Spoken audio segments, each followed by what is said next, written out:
Hi everyone! Yay! Long weekend na. Anyway, isa na namang budol serye. So, I wanna share with you this smart lock na pinaka-affordable na nakita ko sa Orange app. So, alam nyo na, ilalagay ko na lang yung link dyan sa comment section if in case you guys are interested.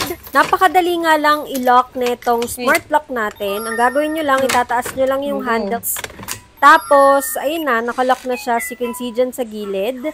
And then, you'll be able to unlock it using your fingerprint. Ayan, like nakita nyo yung ginawa ni Evo. Super dali and may ipoprogram nyo siya. Next would be to enter the 6 numeric code and then the hash key.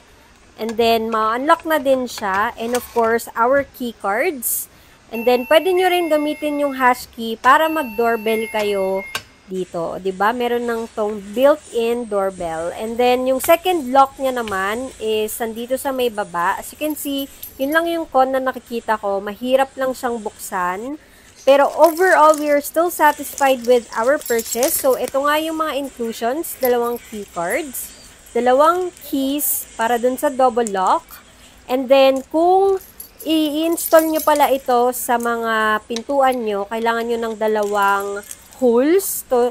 Kung gusto nyo makita yung installation netong smart lock, ayan, ilalagay ko na lang din dyan sa my comment section yung ating YouTube channel, or you can just go to our bio.